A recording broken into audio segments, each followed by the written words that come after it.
Zoenen is altijd goed. Kijk, het woord zoen zit ook erin. En een zoen geef je niet als je niet open en vriendelijk en blij en eerlijk bent. Ik niet tenminste. Heeft ook met een brassa te maken. Ik hou van dat soort dingen. Is allemaal liefde. Dus is zo'n lobby verzoendag. Dan ga ik gaan. Ga kijken wat ze doen. En wie er allemaal zijn. Allemaal mensen die van verzoenen houden. 22 februari. Bijlmer Park Theater. Ja. Kan je van elkaar leren hoe je verzoent. Dag. Ja, dag.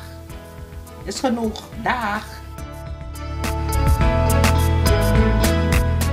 www.ikstavoorverzoening.nl